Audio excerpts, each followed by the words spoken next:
merupakan tulisan saya sendiri yang terdiri daripada 5 jilid 1084 halaman. Buku ini saya tulis di masa corona 2 tahun lamanya.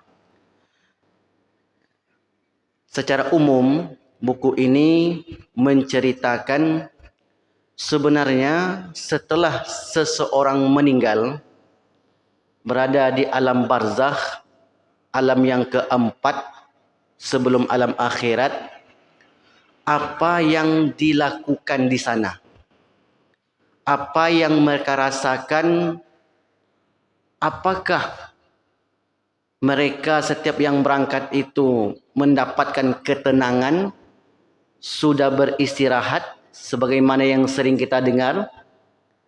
Setelah dikubur, setelah dimakamkan, tegaklah salah seorang, dia mengatakan, abang, kakak, ayah, ibu kita ini sudah tenang di alam sana. Sudah beristirahat dengan nyaman di alam sana. Pertanyaan kita adalah, betulkah setiap orang yang berangkat itu mendapatkan ketenangan? Memang ada ayat Al-Quran yang menceritakan ketika ruh seseorang akan dicabut, Allah panggil mereka dengan panggilan yang istimewa. Ya ayatuhan nafsul mutmainnah, wahai jiwa yang tenang, irji'i, pulanglah engkau. Pulang ke mana maksudnya ayat ini? Pulang ke alam akhirat. Karena tidak ada manusia yang hidup selama-lamanya. Pasti berakhir dengan sebuah kematian. Setelah mereka meninggal, mereka dipanggil oleh Allah yang berada di alam barzakh atau alam kubur. Irji'i ila rabbiki radiyatan mardiyah fadkhuli fi ibadi wadkhuli jannati. Mereka itulah yang disebut jiwa yang tenang. Arti kata, jika persiapannya cukup, banyak, barulah disebut orang itu orang yang akan tenang di alam sana. Kita mau jalan-jalan saja Bapak Ibu. Bis belum ada, tiket belum ada, hotel belum dipesan, tujuan tidak jelas, memberanikan untuk berangkat, kira-kira kita tenang nggak di dalam perjalanan? Pasti tidak akan tenang, karena serba kekurangan. Tetapi kalau semuanya sudah cukup, bisnya sudah ada, pembimbingnya sudah ada, tiketnya, hotelnya, destinasi tujuan, kemana akan dibawa, sudah lengkap semua di dalam schedule perjalanan, maka kita pun baru mendapatkan ketenangan. Maka jilid yang pertama dari buku ini berjudul Kehidupan di Alam Barzakh. Di alam kubur kita hidup atau mati? Banyak orang yang salah kira, setelah seorang itu meninggal, masuk alam kubur, katanya mereka itu mati. Dan kematian adalah akhir dari segalanya. Ternyata tidak. Rasulullah bersabda, innal qabara awwalu manazilil akhirah. Sesungguhnya kubur, alam barzakh, awal manazilil akhirah, perjalanan akhirat. Perjalanan akhirat. Faman naja minhu, siapa yang selamat di alam barzakh, di alam kubur, fama ba'dahu aisar, maka untuk perjalanan berikutnya akan dipermudah oleh Allah Subhanahu wa taala. Apa perjalanan berikutnya Bapak Ibu? Perjalanan apa sebenarnya ini? Itu disebut dengan perjalanan akhirat. Siapa yang selamat di alam kubur, fama ba'dahu aisar. Wa man lam yanju minhu, siapa yang tak selamat sengsara di alam kubur, fama ba'dahu a'sar. Untuk perjalanan berikutnya, dia akan mendapati kesusahan-kesusahan. Ada berapa perjalanan yang akan kita lalui nanti? Ada 14 pos tempat pemeriksaan. Yang pertama namanya alam kubur, alam barzakh. Kemudian yang kedua datang kiamat dan hari berbangkit. Kiamat yang kedua, hari berbangkit yang ketiga. Kemudian kita akan dibawa lagi ke padang mahsyar. Maka itu kata orang-orang kafir di dalam Al-Quran surah Yasin, qalu ya hasratana man ba'atsana min marqadina hadza. Qalu, mereka berkata, ya hasratana, merugi kami, celaka kami, man ba'atsana min marqadina hadza. Siapa yang membangkitkan kami dari tidur kami ini?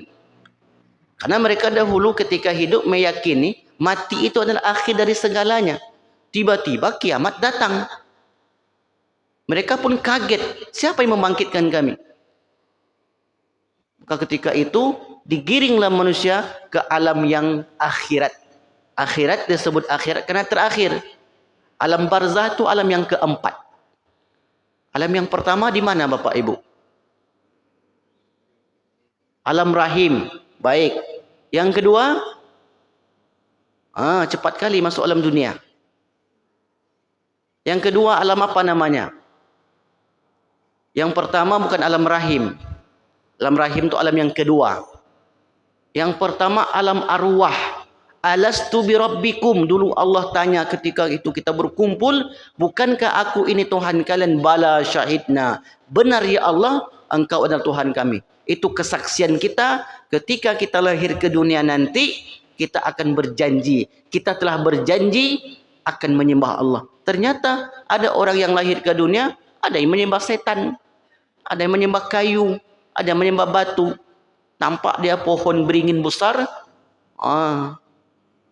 dianggapnya beringin itu dapat mendatangkan kehidupan, disembahlah. Padahal dulu berjanji tidak. Yang kedua, alam rahim. Semua kita pasti masuk alam rahim. Yang ketiga, alam dunia. Sekarang kita berada di alam yang ketiga. Yang keempat, alam barzah. Apa makna barzah, Pak? Apa makna barzah, Pak? Kan sering disebut tuh, alam barzah, alam kubur. Apa bedanya? Alam penantian, makna. Itu maksud. Masjid, apa makna masjid? Tempat sujud. Akar katanya sajada yasjudu. Masjid, tempat sujud. Madrasah, tempat belajar. Darasa yadrusu. Belajar, tempat belajar madrasah. Al-Quran artinya bacaan. Akar kata qara'a yaqra'u. Orang yang membaca namanya qari. Bacaan namanya Al-Quran. Barzah. Ada enggak kata barzah dalam Al-Quran? Terdiam juga semua Pak. Wa bainahuma barzakhun. Tak nyambung. Surat Ar-Rahman. Wa bainahuma barzakhun la yabghiyan. Di antara dua laut itu ada barzakh. Jadi apa makna barzakh? Ada dua laut di dunia ini, airnya tidak menyatu sampai sekarang. Karena di antara dua laut itu ada barzakh. Ada yang memisahkan. Ada yang memisahkan. Nah, barzakh itu artinya pemisah, penyekat, pembatas antara satu sisi ke sisi yang lain. Maka barzakh maknanya adalah yang membatasi kehidupan manusia dengan dunia dan akhirat. Ini dunia, ini alam barzakh, ini akhirat. Di orang yang telah meninggal belum berada di akhirat, belum berada di surga. Semua mereka transit di alam barzakh. Sampai kapan? Sampai kapan, Pak? Sampai kiamat. Wa min waraihim barzakhun, dan di belakang mereka ada barzakh. Ila yaumi yub'atsun, sampai kiamat datang. Andai kita meninggal 2030, kiamat tahun 10.000. Berapa tahun kita dalam kubur? 7.000 tahun. Kalaupun itu kiamat 2000 tahun 10.000. Padahal kiamat tak ada yang tahu. Kalaupun ada hadis maudhu itu yang menyebutkan 1500 Hijriah, disebutkan oleh Imam As-Suyuti, itu hadis maudhu, hadis palsu. Nah, karena kalau 1500 dikit lagi. Sekarang 1444. Tinggal berapa tahun lagi kiamat? Tak mungkin. Karena kiamat panjang. Alam barzakh, alam pembatas. Terakhir alam akhirat. Maka setelah kita berbangkit nanti, berbangkitlah manusia itu sesuai amalnya masing-masing. Berbangkit yaumul ba'ats. Lalu kemudian dibawa kita ke padang mahsyar. Dikumpulkan di sana kita akan bertemu dengan Nabi. Belum di surga. Masih panjang perjalanan. Bahkan dalam kitab Kutubul Makkiyah, Ibnul Arabi menyebutkan seorang itu akan diperiksa sampai 50.000 tahun lamanya. Tergantung siapa yang diperiksa. Kalau banyak perkaranya, lama periksanya. Kalau sedikit perkaranya, sedikit periksanya, sebentar. Hidup pendek, tak banyak dosa, tak banyak pula kesalahan, sebentar. Tapi kalau hidupnya sampai 80 tahun, banyak kesalahan dengan orang sana sini, tentu semakin lama. Semakin banyak kasusnya, sangkut pautnya ke kiri ke kanan, maka semakin lama sidangnya. Berapa bulan sidangnya, Pak? Sampai mungkin 2 tahun sidangnya, kalau di dunia. Kalau di akhirat, ada yang sidangnya itu sampai 50.000 tahun. Saking lamanya. Kemudian setelah selesai itu, baru Nabi tunggu kita di telaganya, namanya Al-Haud. Ana faratukum alal haud. Aku tunggu kalian di telagaku. Man syariba minhu lam yadhm abada. Siapa yang minum dari telagaku itu tak akan haus selamanya. Tapi sungguh malang ada di antara umatnya yang diusir oleh penjaga telaga tersebut. Suhkon, suhkon.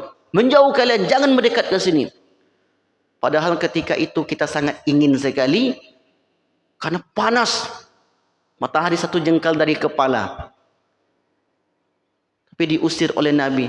Karena ternyata di dunia melakukan amalan-amalan tak disuka oleh Nabi.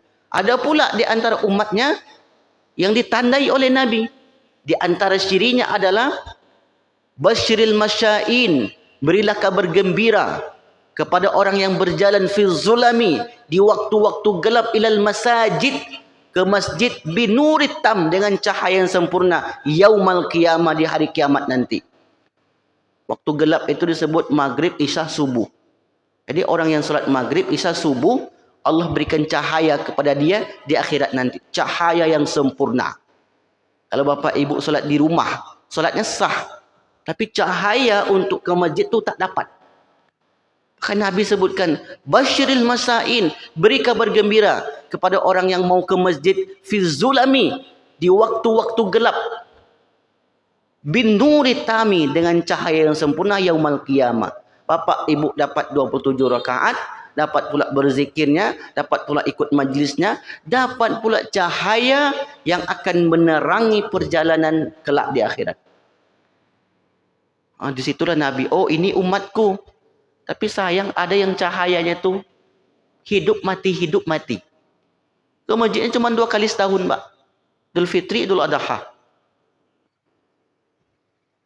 Bayangkan oleh kita, nak nampak oleh Nabi. Yang terang cahayanya, dipanggil Nabi. Selanjutnya, pemeriksaan, yaumul hisab. Selanjutnya lagi, yaumul mizan. Selanjutnya lagi, diberikan catatannya. Ini yang ketiga, al-haud. Dan seterusnya. Kemudian melewati Siratul Mustaqim, yang selamat berada di ujung jembatan Siratul Mustaqim, namanya Qantarah.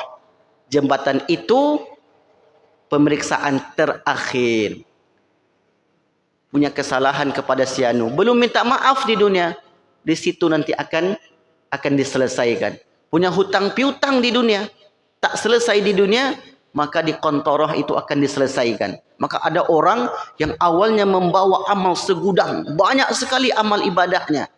Tapi kepada si fulan ada kesalahan, pada si fulan ada kesalahan, diambillah kesalahannya itu, pahalanya diberikan kepada orang yang melakukan kesalahan tadi.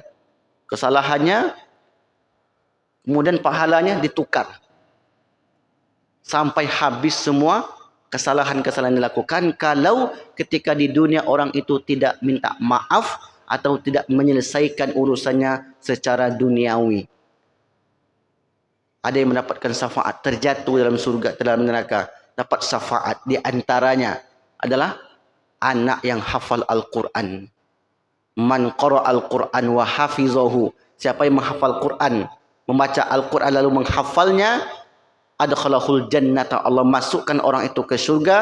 Wa syafa'a, dan anak itu, orang itu memberikan syafaat asrota 10 min ahli baitihi, dari ahli keluarganya, alladzi istaujabun nar, yang telah ditetapkan masuk neraka. Siapa yang 10 ini? Ayahnya, ibunya. Datuk sebelah ayah, datuk sebelah ibu. Nenek sebelah ayah, nenek sebelah ibu.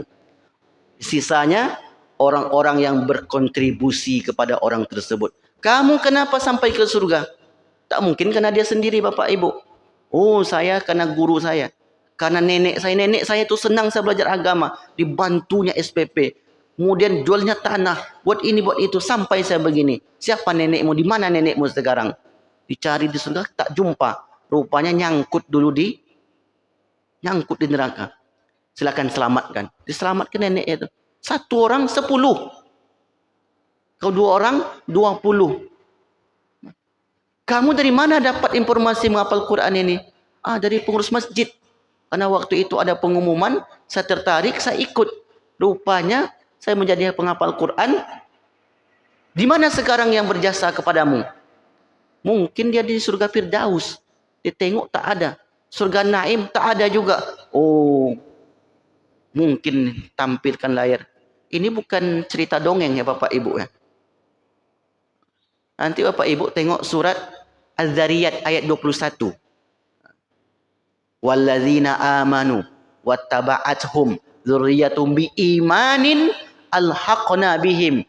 Ayahnya, anaknya beriman, ayahnya beriman, datuknya beriman, alhaqna bihim. Kami pertemukan mereka di dalam surga. Jadi kita akan berjumpa dan bertemu lagi. Kawan memberi syafaat dan seterusnya. Kemudian terakhir perjalanan adalah surga dan neraka. Inilah akhir dari perjalanan. Tidak ada lagi perjalanan manusia sesudah itu. Maka kita sebut perjalanan kehidupan manusia setelah kehidupan di dunia ini. Bapak Ibu ini muliakan Allah Subhanahu wa taala. Sebelum masuk ke dalam proses alam barzakh, ada proses yang disebut dengan sakaratul maut. Itu pasti kita lalui, setiap orang pasti. Silakan bagi mencatat, nanti sampai di rumah buka ayatnya. Yang pertama surat Qaf 19, 20, 21 dan 22. Yang kedua Al-Qiyamah 26, 27, 28, 29, 30. Yang ketiga Al-Waqi'ah 82, 83, 84, 85. Yang keempat surat Al-An'am ayat 93. Yang kelima surat Al-Anfal ayat 50. Yang keenam An-Nazi'at ayat 1 dan ayat 2. Apa bunyi ayat 1 dan ayat 2 itu? Wan-nazi'ati gharqa wan-nasyitati nashta. Demi malaikat yang mencabut nyawa dengan keras. Wan-nasyitati nashta, dan demi malaikat pencabut nyawa dengan lembut. Jadi yang datang kepada manusia itu 2 model malaikat ini, Pak. Malaikat maut itu nama. Sama seperti manusia. Manusia itu nama. Ada Wandi, ada Muhammad, ada Mahmud, itu manusia. Malaikat maut itu nama. Kalau meninggal 1 orang di Indonesia, 1 orang di Mesir, gimana cara dia? Terbang sana ke sini dia. Maka setiap manusia ada malaikat. Maka Allah katakan wan-nazi'ati gharqa, demi malaikat yang mencabut nyawa dengan keras. Pak Ustaz, saya pernah menyaksikan ada orang ketika akan meninggal, dia menjerit-jerit kesakitan. Seakan-akan mendapat tamparan. Seakan-akan orang itu dipukul. Berteriak-teriak. Padahal tak ada yang memukul ketika itu. Sakitnya tak sakit parah. Bukan karena luka. Kan tahu kita perbedaannya. Tetapi kenapa akan meninggal itu? Dia berteriak-teriak. Seakan-akan urat lehernya ini putus. Menahan rasa sakit. Padahal di sisi lain, ada orang-orang yang akan meninggal, tersenyum saja. Bahkan tahu dia kapan dia meninggal. Datang jemaah bercerita, Pak Ustaz, ibu saya sebelum meninggal, dia katakan, itu tamu sudah dekat. Dia menjemput, tolong mama ambilkan air zam-zam. Karena mama mau, dia menjemput mama dalam keadaan meminum air yang terbaik, dalam keadaan suci. Dia berwudu, solat 2 rakaat, minum zam-zam, dia terbaring, dah lewat. Tapi di sisi lain, ada yang bercerita, itu orang itu kemarin Ustaz, 2 hari 2 malam kejang-kejang, berteriak-teriak. Baru dia meninggal. Sebenarnya apa yang terjadi? Dan ada pula yang mengatakan, tatapan mata dia ketika akan meninggal itu tajam. Dia melihat ke suatu arah, seakan-akan dia menyaksikan sesuatu. Dia menengok datar saja. Maka nanti Bapak Ibu silakan buka surat Qaf ayat 22. Laqad kunta fi ghaflatin min hadza. Sungguh sebelum ini engkau lalai. Ini orang-orang yang penuh maksiat tadi. Laqad kunta fi ghaflatin min hadza fakashafna anka ghita'aka. Kami singkapkan, kami buka tabiran pandanganmu ketika itu. Sekarang kita tidak melihat malaikat, tidak melihat jin. Ketika sakratul maut, pandangan mata kita itu dibukakan oleh Allah. Fakashafna anka ghita'aka, kami bukakan, kami singkapkan yang gaib-gaib selama ini. Fabasarukal yauma hadid, maka pandangan matamu ketika itu menjadi tajam. Ini tajam pandangan mata dia. Dia menengok ke satu arah, bukan kosong yang dia tengok. Apa yang dilihatnya ketika itu? Iza mata ahadukum, kata Nabi, apabila ada orang yang akan meninggal, uridha alaihi maq'aduhu, diperlihatkan kemana ruhnya itu akan dibawa sesudah itu. Ini dalam diri kita ini ada jasad, ada ruh. Dalam tubuh kita ini ada ruh. Ada masanya dia akan berpisah. Ketika akan berpisah itu, ditampakkan oleh Allah kemana ruh itu akan dibawa nanti. Kemana dibawa, Pak? Setelah kita meninggal, kemana dibawa? Kubur itu tempat memendamkan jasad, ruh. Kemana, Bu? Ke Arash. Apa yang dibuat di sana ke Arash? Atau balik dia ke rumah? 3 hari balik ke rumah, 7 hari balik. Kalau dipindah rumah macam mana? Rumah dikusur buat jalan tol. Jadi kemana sebenarnya roh kita itu? Apakah dia mengawang-ngawang, melayang-layang di langit sana? Nah, ini pengajiannya, pengajian perjalanan akhirat dibahas tuntas di situ. Nanti kita akan selesaikan di ujung nanti. Jadi ketika akan meninggal, ditampakkanlah, divisualkan, dilayarkan apa yang akan dilaluinya nanti. Uridha alaihi maq'aduhu bil ghadawati wal ashiyyi, diperlihatkan kepada orang itu keberadaannya nanti di alam barzah pagi dan petang. Pagi dan petang maknanya sepanjang masa. Allah ceritakan kepada Fir'aun, an-naru yu'radu 'alaiha ghuduwan wa 'ashiyya. Fir'aun itu diperlihatkan tempat kembalinya di alam kubur, alam barzah, berupa panasnya api neraka pagi dan petang. Hatta taqumas sa'ah, sampai kiamat tiba. Makanya Fir'aun menyesal ketika kematian sudah datang kepada dia. Wa in kana min ahli jannah, kalau yang akan meninggal itu dari kalangan orang-orang yang baik, orang-orang yang beramal, famin al jannah, maka yang ditengokkan kepada dia yang indah-indah. Jannah itu artinya taman, kebun, itu artinya. Maka disebut hijau, Pak, ada pepohonan, ada sungai. Kalau baca ayat tentang surga, itu pasti itu. Min tahtihal anhar, di bawahnya mengalir sungai, sungai madu, sungai susu, lebat dengan pepohonannya, hijau. Karena digambarkan manusia itu suka yang hijau-hijau, suka berkebun. Ada sungai di situ, ada pepohonan, maka digambarkan seperti itu. Apakah seperti itu yang sesungguhnya? Tentu lebih daripada itu lagi. Karena Rasul katakan, mala uzunun sami'at, tak pernah didengar oleh telinga yang sesungguhnya keberadaan nanti. Ketika akan meninggal itu hanya dipanjar saja dahulu, ditengokkan pada dia. Makanya ketika yang indah diperlihatkan, dia pun tersenyum.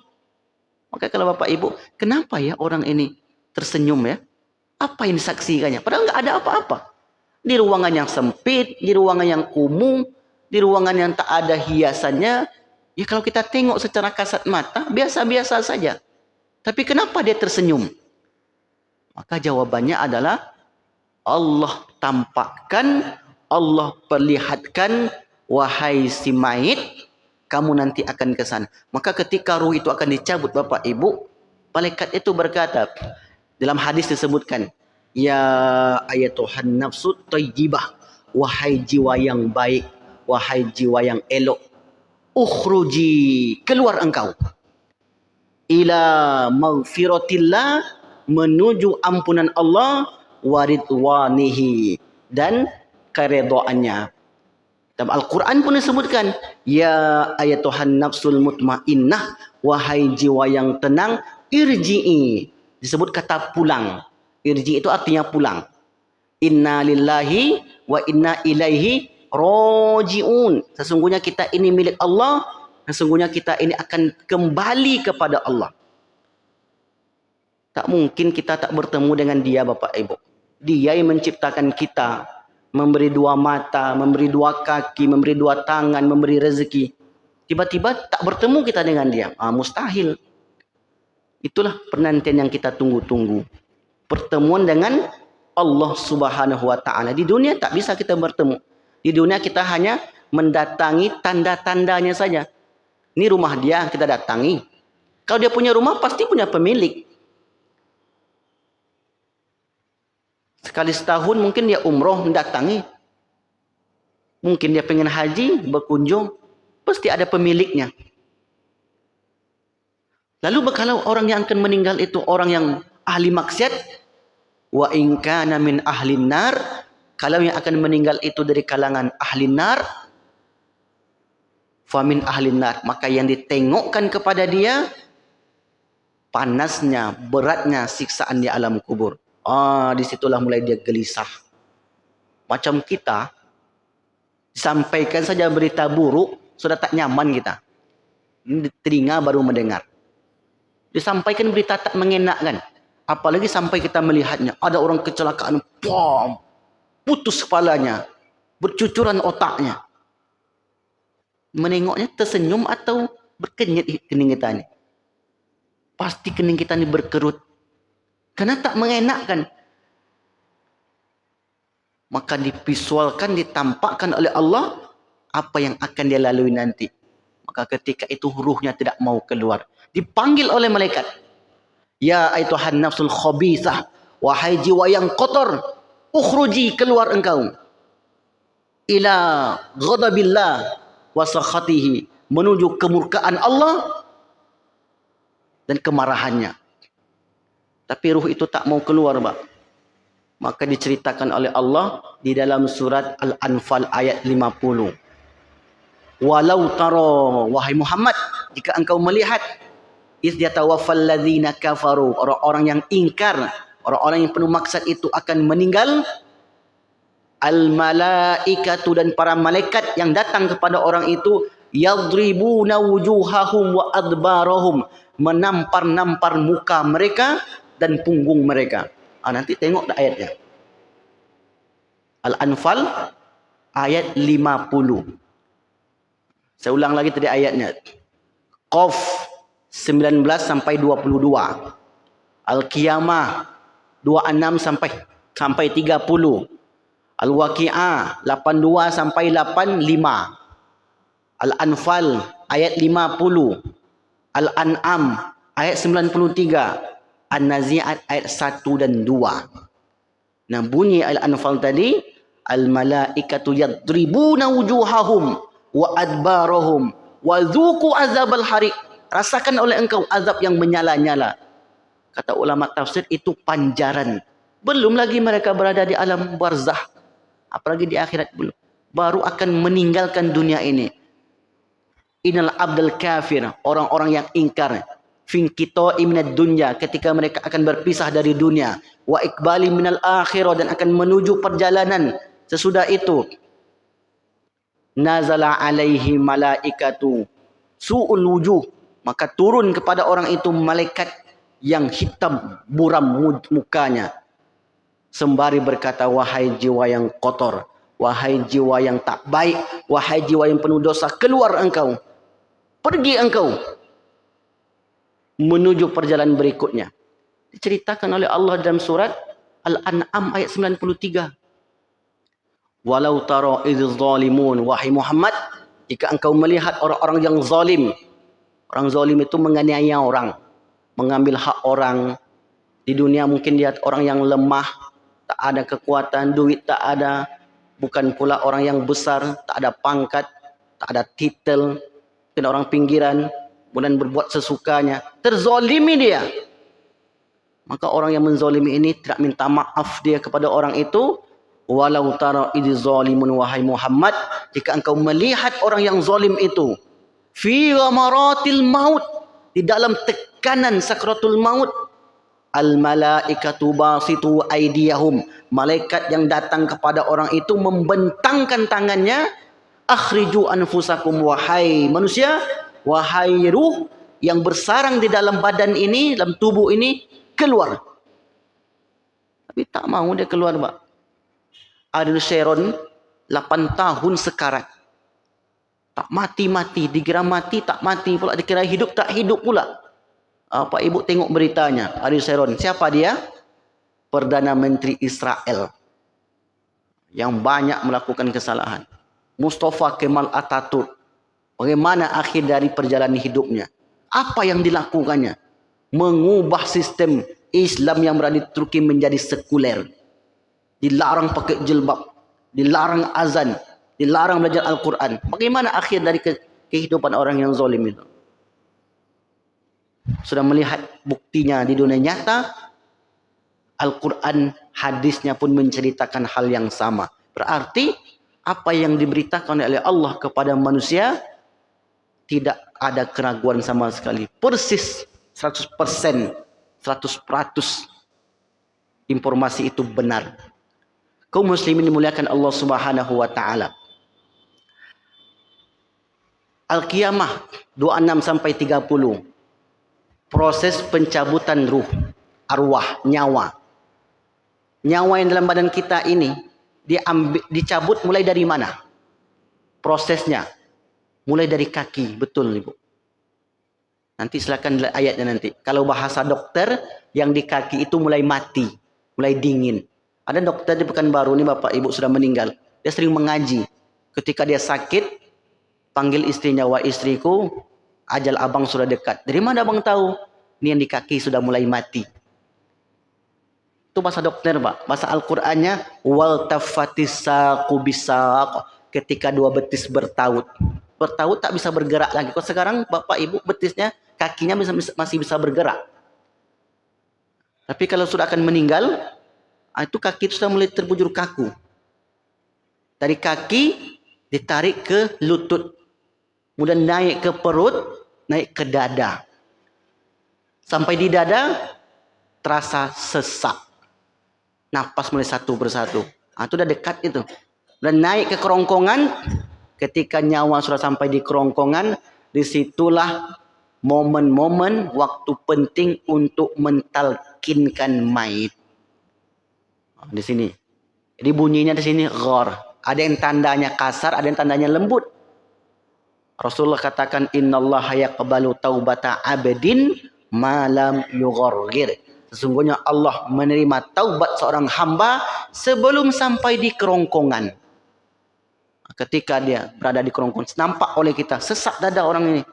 Kemudian dah ghar, ada tandanya keras, ada yang sedikit. Maka talkinkan kita. Talkin itu maknanya dibisikkan, dibimbing dengan kalimat tauhid. Ada macam-macam talkin Bapak Ibu.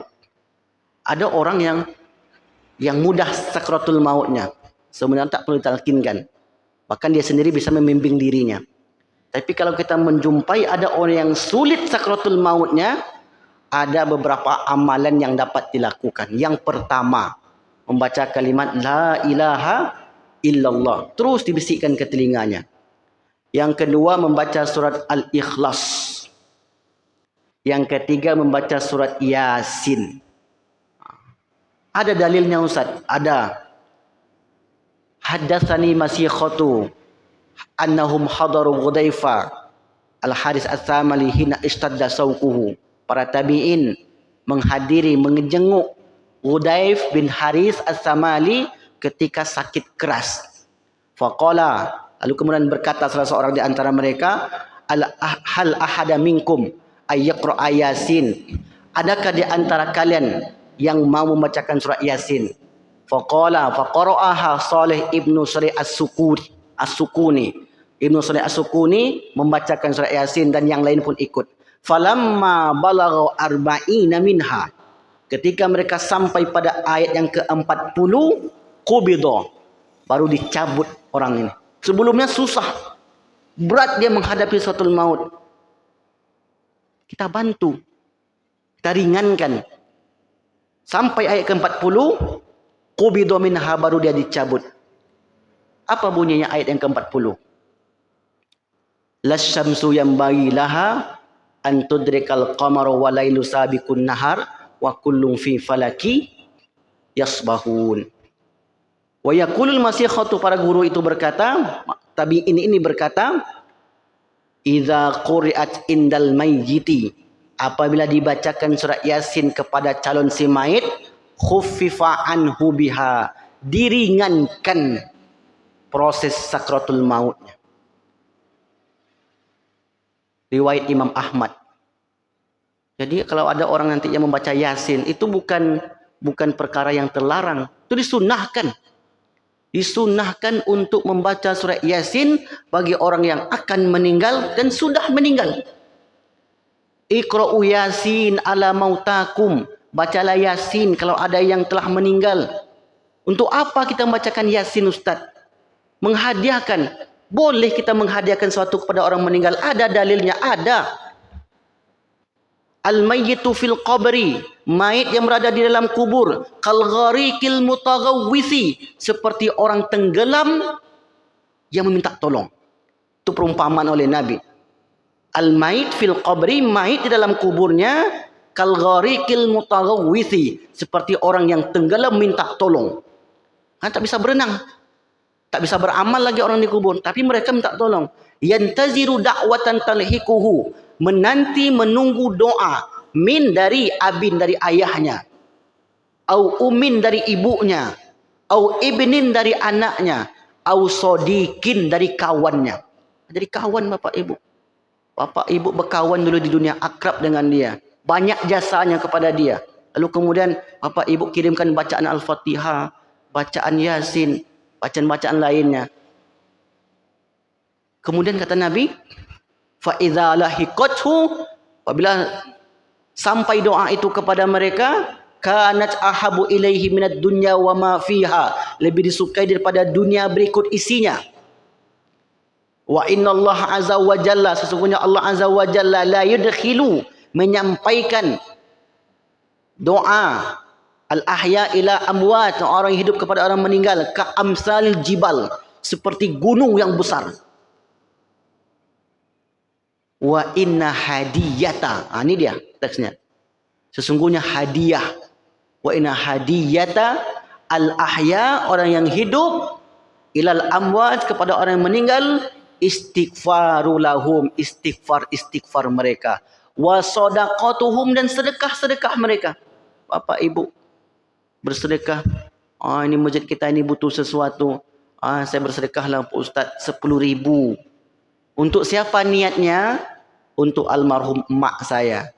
Dihadiahkan untuk siapa? Dihadiahkan untuk datuk saya. Oh Ustaz, nampaknya ni masjid ini sedang butuh sesuatu. Nampaknya ada anak yatim di komplek kita ini, banyak membutuhkan biaya, membutuhkan sekolah. Saya sedikit ada uang, ada materi, ini silakan. Saya wakaf, saya infak, saya bersedekah, atau saya bayar zakat. Dibayarkan zakatnya kepada. Untuk siapa niatnya? Untuk kepada almarhum. Boleh disebutkan, tolong doakan ya nak, ini untuk ayah bapak. Mudah-mudahan ayah bapak yang di alam kubur sana, kalau dia kesusahan, wa in kana doyikon, kan itu doa kita bapak ibu. Andai dia sulit di alam kubur, sempit, fawasi'hu, diluaskan oleh Allah. Wa in kana zulmatan, andai gelap, fanawwirhu, diluaskan, diberi cahaya oleh Allah. Wa in kana qasiran, andai tempatnya sempit, fakabbirhu, dibesarkan oleh Allah. Jadi hadiah orang yang hidup kepada orang meninggal, istighfarulahum, istighfar mereka, wasadaqatuhum, sedekah mereka, wa qiraatuhum, dan bacaan mereka. Makanya mengapa surat Yasin itu disebut khususon, kan dikhususkan kepada si mayit tadi. Malam ketiga bersedekah alil bait ni. Untuk apa dia bersedekah? Untuk almarhum, almarhumah. Ini pahalanya kami peruntukkan untuk mereka. Kami hadiahkan bacaan-bacaan kami untuk mereka. Ternyata hal itu disebutkan oleh Rasulullah sallallahu alaihi wasallam dalam riwayat Imam Al-Baihaqi. Inilah perjalanan. Itu baru permulaan Bapak Ibu. Panjang perjalanan kita. Jadi tidak enteng sebenarnya. Ada mati, dah selesai. Masuk di surga. Sekarang dia istirahat di surga. Oh, tunggu dulu. Panjang lagi. Dalam kubur berapa lama? Wallahu a'lam bishawab. Ila yaumi yub'atsun. Sampai kiamat datang. Toib, tak ada bunyi-bunyi nampak ya. Dah habis Pak. Dah masuk syuruk. Toib Bapak Ibu, kalau ada yang bertanya silakan bertanya. Kalau nak saya lanjutkan lagi. Silakan Pak. Baik. Baik.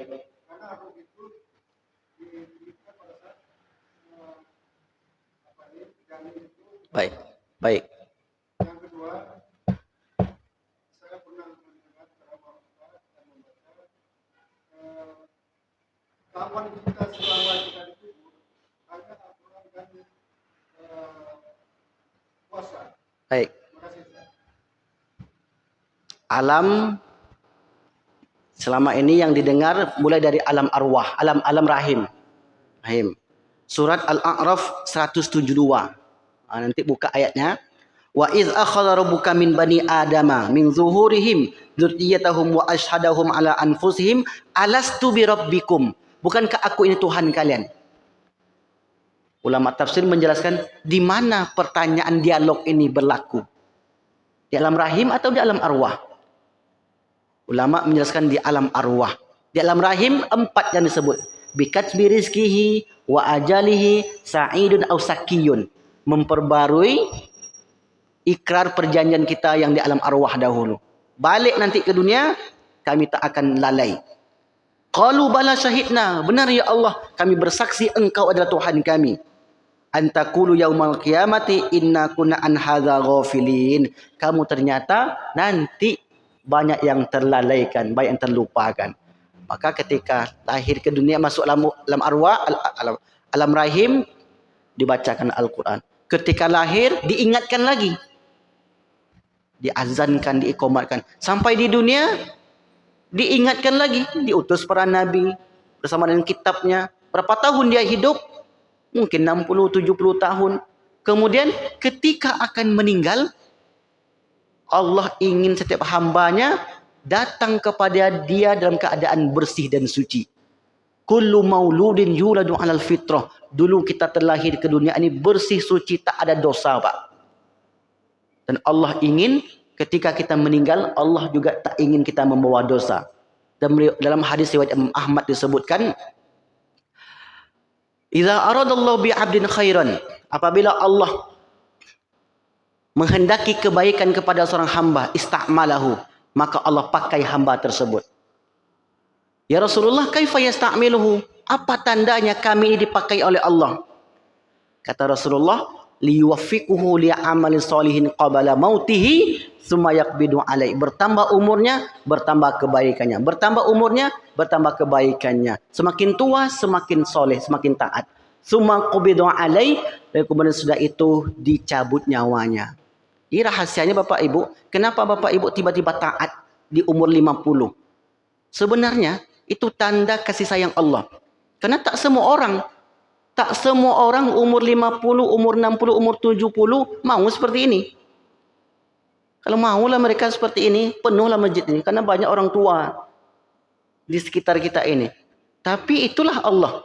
Kalau dia menginginkan kebaikan kepada hambanya, dipakainya. Sama kayak kita bekerja, Pak, di perusahaan.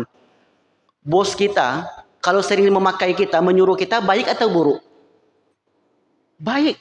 Karena bisa dipangkat naik, gaji. Tapi kalau nggak pernah diperhatikan, itu pertanda buruk. Mungkin bos ini nggak sayang dengan kita. Tanda sayang Allah kepada hambanya, bertambah umurnya, bertambah kebaikannya, sampai dia meninggal dunia. Jadi alam itu tandanya. Diingatkan lagi sampai di dunia. Ketika akan meninggal, diingatkan lagi, ditalkinkan lagi. Setelah dikubur, boleh nggak mentalkinkan mayit? Ada nggak dalilnya? Ada. Tapi mungkin tak sekarang kita bahas karena panjang lagi pembahasannya itu. Jadi itu. Tadi yang kedua apa tadi? Selama kita di alam barzah itu kawan kita yang utama. Bukan Oh ya baik. Ketika di alam barzah, siapa teman kita di sana? Jadi dalam jilid yang pertama ini Bapak Ibu, 9 amalan yang menemani seseorang di alam barzah. Bukan 2 Pak, ada 9 Pak. Al-Quran itu dah pasti itu Pak. Man qara'a tabarakalladzi biyadihil muluk. Siapa yang membaca surah Al-Muluk kulla lailatin, setiap malam, mana'ahullahu min azabil qabri. Allah cegah dia dari azab kubur. Itu dialog panjang diceritakan oleh Imam Ibnu Katsir dalam kitab tafsir Al-Quran Al-Azim. Seseorang meninggal, datang malaikat mungkar nakir, mengajukan pertanyaan. Berapa pertanyaan alam kubur? Berapa Pak? Ini sudah dibocorkan oleh Nabi. Tak tahu, bahaya ini. Berapa Bu? Dikit sekali. Man rabbuka, man nabiyuka, wa madinuka. Itu dalam satu hadis. Dalam hadis lain, selama ini yang sampaikan yang 3 ini terus. Pokok 3 itu selesailah Pak Ustaz. 8. Banyak rupanya Ustaz. Apa yang 8 itu? Mulai lagi pengajian nanti. Kalau mau tengok ada di sini. Dalam kitab Nuruz Zolam yang ditulis oleh Syekh Nawawi Al-Bantani. Nuruz Zolam Syarhu Aqidatil Awam. Dalam satu riwayat Imam Tabrani menyebutkan 4. Dan banyak lain tambah lagi. Jadi kalau dikumpul-kumpulkan semuanya 8. Yang bahasa Arabnya silakan buka. Kitab namanya Nuruz Zolam, cahaya kegelapan. Artinya cahaya menerangi kegelapan. Syarhu Aqidatil Awam, syarah penjelas kitab Aqidatul Awam. Ini bukan hanya 2 Pak. Semua kebaikan-kebaikan yang kita lakukan menemani di alam kubur. Bacaan Quran Bapak, zikir Bapak, ada dalilnya Ustaz, ada. Makanya saya menjelaskan perjalanan alam kubur untuk memudahkan pemahaman. Di alam kubur ada pasal-pasal yang meringankan seseorang. Ada pula pasal-pasal yang memberatkan seseorang. Macam di pengadilan, seharusnya dia dihukum sekian tahun, tapi ternyata ada pasal-pasal yang meringankan dia, tak jadi sekian tahun dihukum. Ada pasal yang memberatkan dia. Di alam kubur pun demikian. Apa pasal yang meringankan dia? Dia berpuasa Senin Kamis, puasa bulan suci Ramadan, membaca surah Al-Muluk, kemudian dia berzikir la haula wala quwata illa billah. Ada pula yang memberatkan dia. Mungkin tak tersilap, tak ambil punya orang, tak sengaja lidahnya tersebut, sakit hati orang. Pasal-pasal itu tergantung nanti seberapa banyak pasal kebaikan yang meringankan, yang memberatkan, itulah yang akan bersama dia. Wallahu a'lam bishawab. Ada lagi? Ya, silakan Ibu.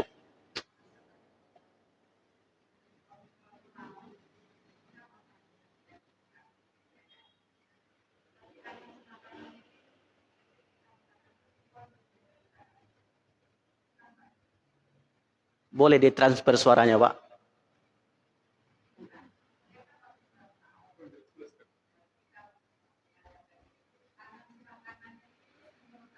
Oke, baik. Baik. Ketika sakaratul maut, tangan sebelah kanannya berkomentar begitu. Oke, baik. Nah, sebenarnya apa yang terjadi? Oh, ini mulai lagi kita pengajian nih, Bu. Karena sebenarnya itu sudah saya tulis juga dalam buku saya. Jadi kesimpulannya, saya bacakan teksnya, Ibu ya. Kita harus pakai hadis yang begitu-gitu, Pak. Ketika Imam Ahmad akan meninggal, inna syaitana qaimun bihizai adin ala anamilihi. Sungguhnya syaitan ketika akan meninggal seseorang akan meninggal, dia datang kepada orang itu sambil menggigit jari jemarinya. Ini kepada Imam Ahmad. Karena kata setan itu, ya Muhammad futtani, wahai Muhammad, tinggalkan agamamu itu. Tinggalkan agamamu itu. La. Tidak, kata Imam Ahmad. Diulang lagi oleh setan itu. Tinggalkan agama kamu ini. Tidak, katanya. Disebutkan pula oleh Imam Al-Qurtubi, ketika seorang itu akan meninggal, datang setan kepada dia, sebelah kanan menyerupai ayahnya.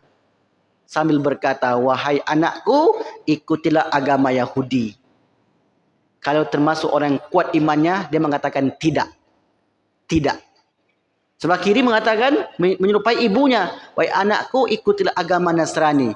Yang kuat imannya, tidak. Maka kalau kita menjumpai nanti Bapak Ibu, kita mentelkinkan orang, tiba-tiba dia menidakkan. Tidak, kata dia. Sesungguhnya bukan menidakkan ucapan kita, tetapi menidakkan ucapan orang yang sakaratul maut, setan, jin itu. Karena ketika sakaratul maut, pandangan mata kita melihat jin, melihat setan, dan melihat malaikat yang datang kepada orang tersebut. Tak percaya kami Ustaz? Cobalah nanti. Ya, karena tak bisa dibuktikan secara ilmiah. Ini menurut keyakinan, maka kita berpegang kepada dalil. Ya, yang kita bahas pagi ini, bahwa proses sakaratul maut itu dua. Itu intinya bagi ini. Ada orang yang susah sakaratul mautnya, ada orang yang mudah.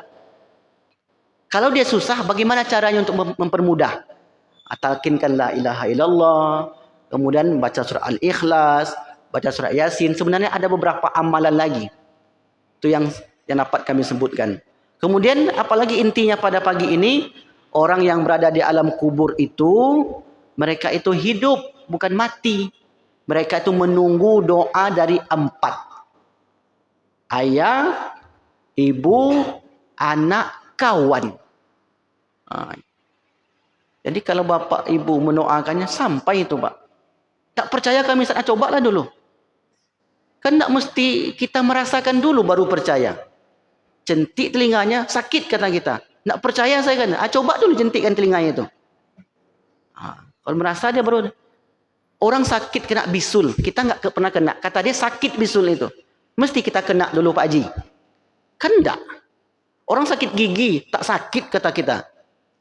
Mesti kita kena sakit gigi dulu, baru kita percaya. Kan enggak.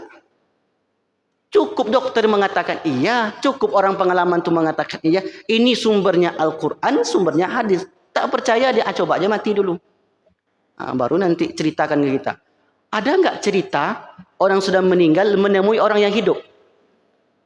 Ada. Ada dalilnya Ustaz. Ada. Surah Az-Zumar 42. Lain kesempatan lah. Karena banyak. Ini baru Muqaddimah perjalanan. Muqaddimah ini baru Pak. Kalau mau panjang lagi, lain lagi. Kemana ruh kita dibawa? Itu juga belum terjawab. Mengawang-ngawang kah dia? Dibawa ke langit kemana? Itu belum terjawab itu.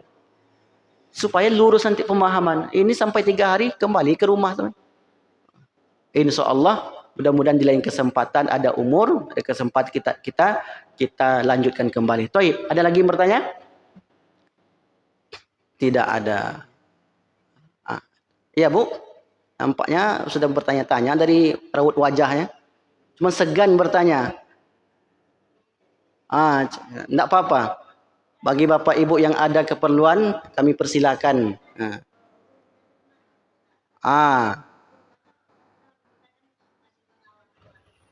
Baik. Saya tidak mengatakan ruh itu mengawang-awang. Jadi yang saya katakan tadi, setelah ruh itu dicabut, apakah dia mengawang-awang atau di mana dia? Kalau mengawang-awang, ngapain dia mengawang-awang? Itu yang saya sebutkan tadi, Ibu. Jadi kemana ruh kita itu? Mulai lagi pengajian baru kita. Simpelnya, sederhananya, ruh ketika dicabut dari badan seseorang, itu dilaporkan kepada Allah dahulu. Itu pertama. Dibalik, makanya inna lillahi wa inna ilaihi, itu perginya kepada Allah. Roji'un, dipulangkan dulu laporan akhir hidup. Kita bekerja di perusahaan saja ada laporannya, betul nak Pak? Laporan harian, laporan mingguan, bulanan, tahunan.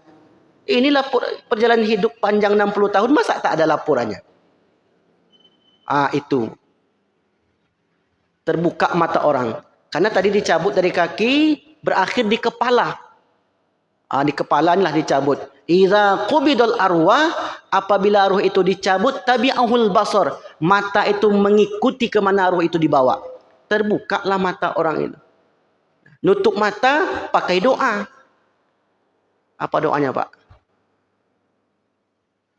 Pak tidak pernah baca doa nutup mata orang meninggal. Kan terbuka matanya kan? Itu dah suruh masuk. Apa doanya? Bismillahi wa ala millati Rasulillahi sallallahu alaihi wasallam. Ulang lagi Ustaz. Bismillahi, dengan menyebut nama Allah, wa ala millati. Millati artinya agama, din. Millati Rasulillahi sallallahu alaihi wasallam. Yang perlu Bapak Ibu ingat millatinya saja. Bismillahi dah biasa kita sebut.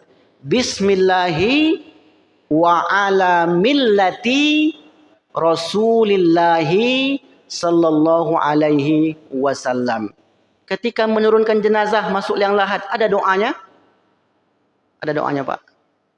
Ada.